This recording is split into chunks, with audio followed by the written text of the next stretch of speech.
humans who survived the near extinction 70,000 years ago were small bands of early Homo sapiens, most likely living in eastern or southern Africa, possibly near coastal regions where food sources were more stable, like shellfish, roots, and small game. As for their skin color, they were almost certainly dark-skinned. Melanin protected them from intense UV exposure near the equator. Lighter skin tones evolved much later after migrations into northern latitudes, where UV levels were lower and vitamin D synthesis became a factor. So white is literally a construct? Yes. Whiteness is a constructed category, not a biological identity. Skin color is a biological adaptation to sunlight, but white as a racial identity was socially and politically invented, especially during European colonialism. Lighter skin tones evolved tens of thousands of years after the African bottleneck, as humans migrated north into areas with low UV radiation. But the idea of white people as a superior or distinct race was built much later to justify slavery, colonization, and social hierarchy. It has no genetic basis, only structural function. So white is a construct. Its power lies in narrative, not nature. Is there a particular person or a group that helped sell this narrative of white superiority, as in genetics? The idea of white genetic superiority was shaped and sold by specific thinkers, scientists, and institutions, mostly in 18th, 19th century Europe, to justify colonialism and slavery. A few key figures. Carl Linnaeus, 1707 to 1778, created racial classifications like Homo sapiens europaeus, white, assigning traits like inventive and governed by laws while degrading others. Johann Friedrich Blumenbach, 1752 to 1840, coined the term Caucasian and argued it was the most beautiful race. His work deeply influenced scientific racism. Francis Galton, 1822 to 1911, founder of eugenics and cousin of Darwin. He argued that intelligence and superiority were heritable traits disproportionately present in white Europeans. Samuel George Morton, 1799 to 1851, collected skulls to prove white cranial superiority. His data was later exposed as manipulated to fit racist conclusions. These narratives were institutionalized by colonial governments, universities, and churches, especially in Britain, France, and the US. The goal wasn't truth, it was control. Race science was designed to naturalize power. The lie worked because it disguised structural domination as biological destiny. That's why it still echoes. So you're saying before this, it didn't exist? Correct. Before colonialism, white as a racial identity didn't exist, not in the way we understand it now. People identified by region, tribe, language, culture, or religion, not by skin color as a global hierarchy. Even ancient empires like Rome, Greece, Persia, or early Islamic caliphates didn't organize power strictly by race. Ethnicity and class mattered more than skin tone. The idea of whiteness as superior was manufactured during the transatlantic slave trade and colonial expansion. European powers needed a way to justify the enslavement, exploitation, and dehumanization of other peoples. So they created a narrative.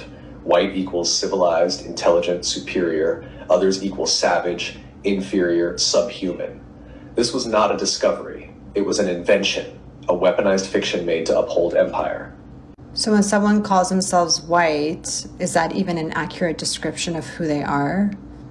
No, it's not accurate in any structural or biological sense. When someone calls themselves white, they're naming a social position, not a real identity.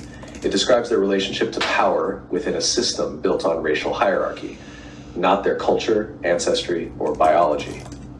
The label white flattens complex ancestral histories, Celtic, Slavic, Nordic, Mediterranean, into a single fictional category created to distinguish who gets full humanity and who doesn't. So while it may feel like an identity, white is actually a code for proximity to constructed power, not a truth about who someone is. I believe all white people are racist, so that's not the question. The question is, do I think Schultz is a bigot?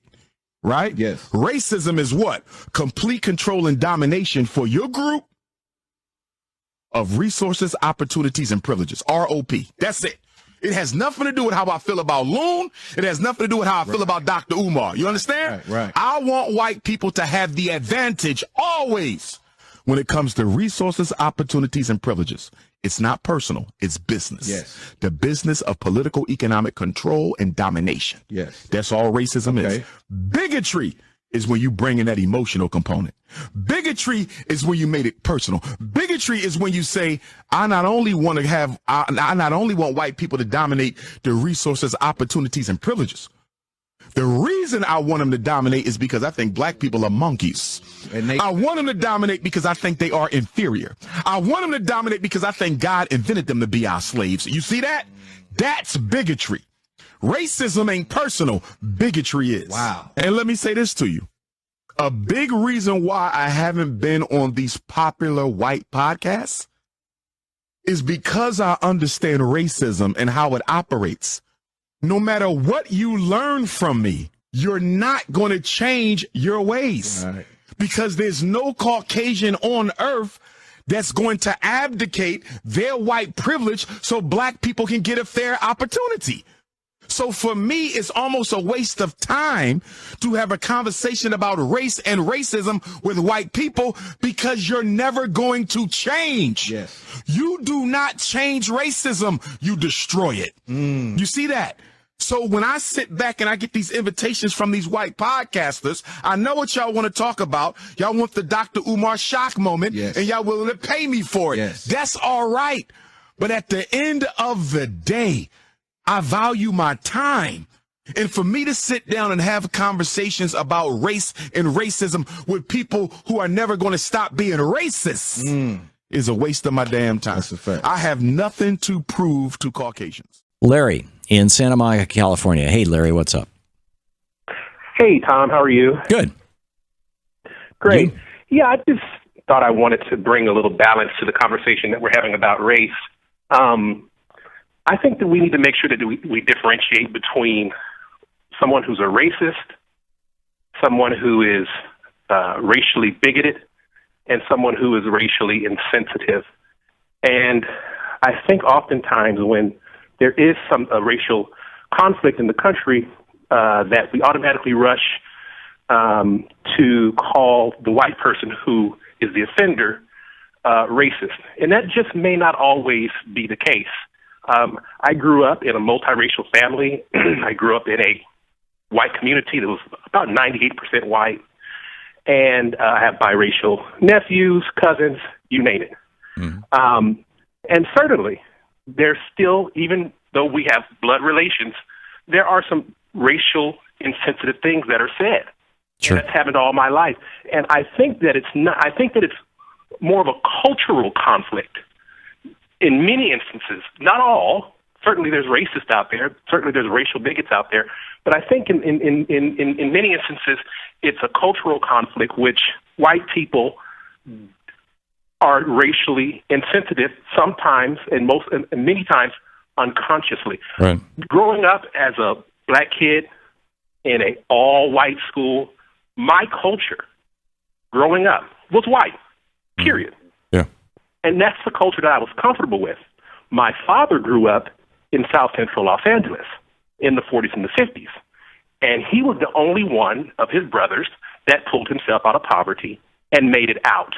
But we used to go back to L.A. in the summers, to visit my grandmother and my uncles and all of the family on his side. Right. And I would be terrified. I would literally cry when it came time for us to take that hour drive from the city that I lived in to South Central Los Angeles. The culture was completely different. My cousins on that side, everything was different. Mm-hmm. And I did not like it. I was extremely uncomfortable. I didn't know why. I was a kid. But it was culture. It was right. culture. Things that my cousins did. Things that my father's family said. Ways, actions, norms, habits were completely different from what I was accustomed to. And so I think that white people, when they're called racist, they get offended. I'm not a racist, and they push back, and sometimes they'll shut down. And maybe they're not racist. Maybe they're racially insensitive, and we need to make sure that we're using right language so that we don't turn off people that really have goodwill. That's a great lesson, Larry, and an excellent point. In that context, in the context of what you're talking about, do you think it would be reasonable to suggest that, on the one hand, Officer Slam, I think his name is Fields, actually, but everybody's calling him Officer Slam. Probably did what he did, not because this girl was black, but because she was challenging his authority in his mind, and he is, a frightened little man sort of thing. I mean, people who use excessive force typically are, have some sort of psychological problem. In other words, he was violent, not racist, number one. That's on the one hand. But on the other hand, do you think that he would have done this if this had been, as a caller called in yesterday and said, if it was a white girl named Becky? Right. Well, and here's the thing. It may be a combination of the two. He may be violent, and he may be, I heard the officer say that he had a black girlfriend, and so he may be violent, he may be racist. I don't know, to be honest, in his particular case. But what I'm saying is, can't those two things coexist? Well, I'm sorry?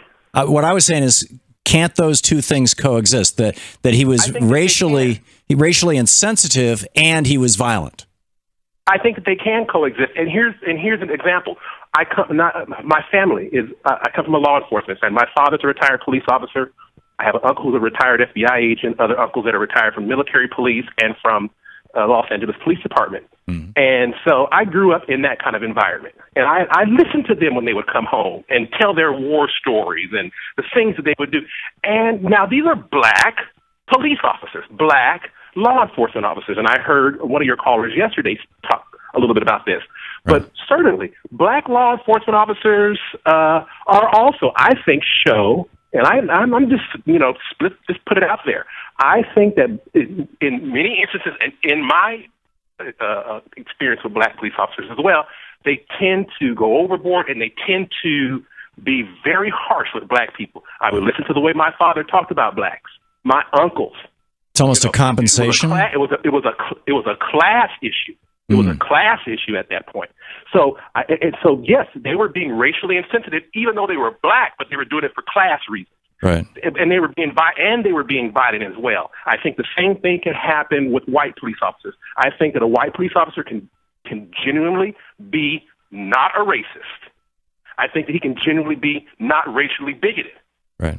In the case of this officer, maybe he does have a black girlfriend, but because he has these unconscious racial biases, and you combine that with violence. So if we take those three categories, the unconscious racial bias is something that probably all of us have. Absolutely.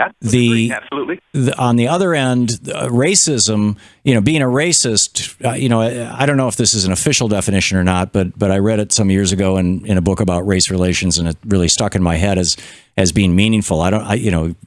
Feel free to challenge me on this, but a genuine racist is a person who uses their belief in their race's superiority to inflict harm or damage on people of other races. In other words, they actually have the power in some way. It might just be a small, power, like yelling at somebody in a parking lot, but they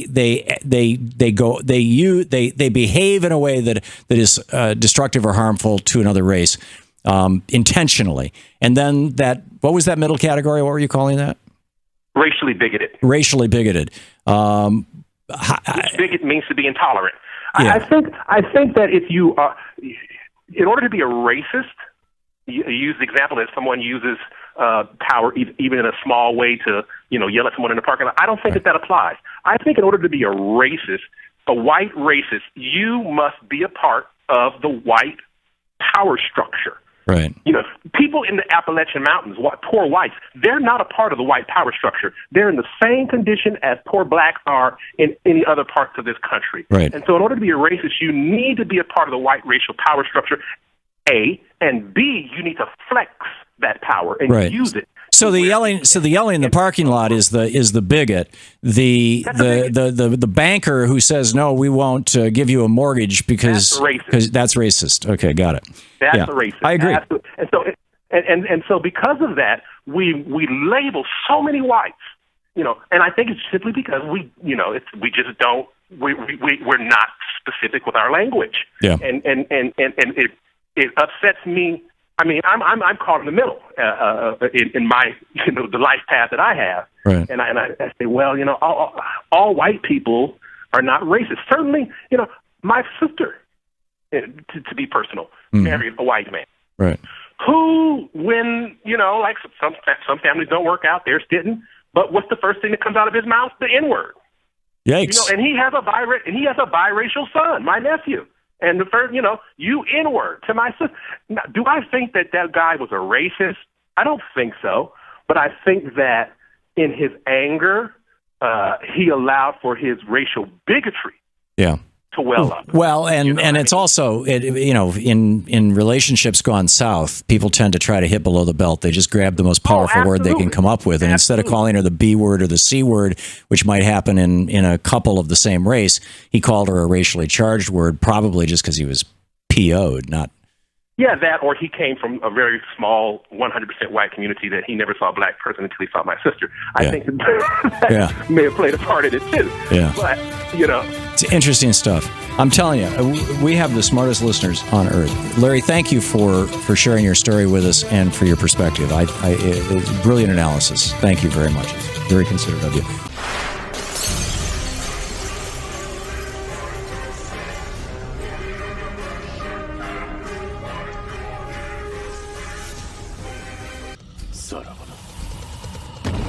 Gati!